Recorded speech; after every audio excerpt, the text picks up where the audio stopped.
हमारा ये शुद्ध रूप से एक सामाजिक संगठन है सरदार पटेल युवा मंच।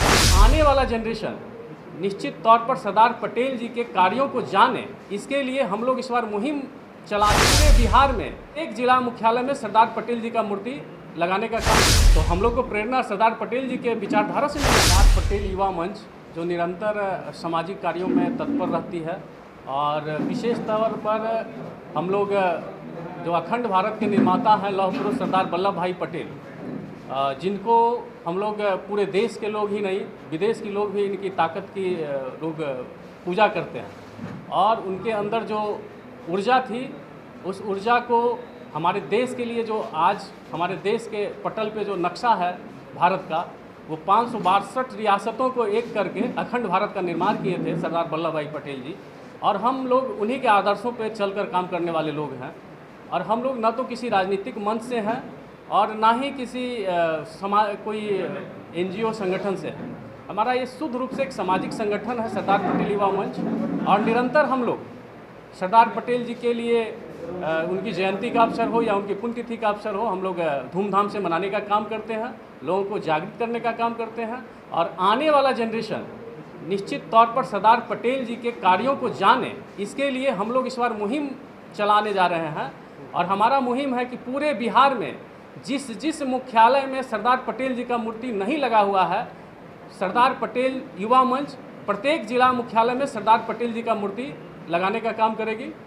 और जब पूरे जिला मुख्यालय में सरदार पटेल जी का मूर्ति लग जाएगा तो हम लोग पूरे बिहार के प्रत्येक प्रखंडों में जाकर सरदार पटेल जी का मूर्ति लगाएंगे। और इस बार सरदार पटेल जी की जयंती यानी राष्ट्रीय एकता दिवस पर हम लोग प्रत्येक घरों में सरदार पटेल का झंडा लगाने का आह्वान किया है। और हम अपने साथियों से, हम बिहार के प्रत्येक जिला से 1-2 महत्वपूर्ण साथियों के यहाँ बुलाए हैं। आज हमारा कार्यालय उद्घाटन के बाद हम लोग की आपस में एक कोर कमेटी की मीटिंग होगी, जिसमें सभी साथी लोग निर्णय लेंगे कि कैसे हम प्रत्येक जिला में सरदार पटेल जयंती के मौके पर, राष्ट्रीय एकता दिवस के मौके पर प्रभात फेरी निकालें और प्रत्येक घरों में जितना संभव हो सके सरदार पटेल जी का झंडा लगाने का काम करें। आखिर ये प्रेरणा कहाँ से मिली आपको? निश्चित तौर पर हम लोग भारत के रहने वाले हैं, हम लोग भारतवासी हैं। और इस भारत के निर्माण में जो लौह पुरुष सरदार पटेल का अहम योगदान रहा है, तो हम लोग को प्रेरणा सरदार पटेल जी के विचारधारा से मिला है।